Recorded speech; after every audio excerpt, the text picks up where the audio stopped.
What's Canada's nationality? In Europe, that's an easier question. In Scotland, you'd say Scottish, France, French, England, English. But here in Canada, we don't define ourselves by ethnicity or religion. We're too mixed up for that. Of course, we have, to start with, the First Nations peoples. Then we have Scots, Irish, English, people from Asia, Africa, and all over the world have come to call this place home.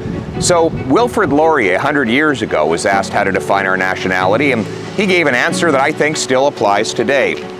He said, Canada is free, and freedom is its nationality. Behind me is the house that he used to call home here in Victoriaville, Quebec.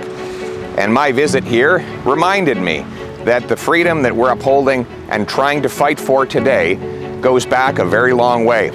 Laurier was the first French Canadian to be Prime Minister of Canada. He said that France had given him life, but England had given him liberty.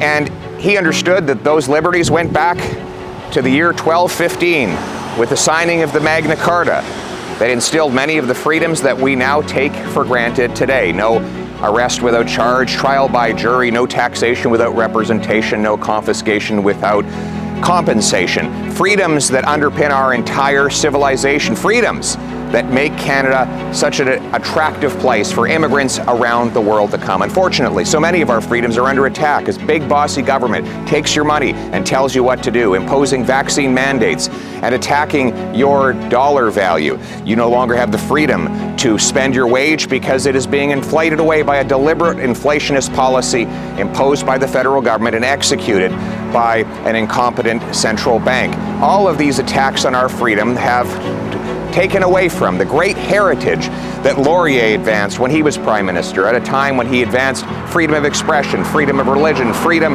of enterprise, freedom of trade.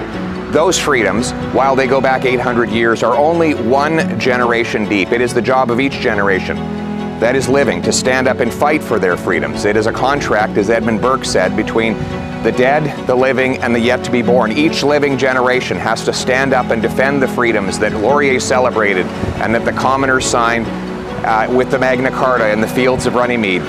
It is our duty in this living generation to defend those freedoms so that generations yet to come will enjoy the great blessings of which Wilfrid Laurier spoke and for which so many have fought and died over the generations. I'm running for Prime Minister to put you back in control of your life by making Canada the freest nation on earth, but I cannot do it alone. We must do it together. Let us rely on the common sense of the common people, reasserted through common action. Join with me. Let's make it happen. Let's make our country the freest on earth once again. Thank you.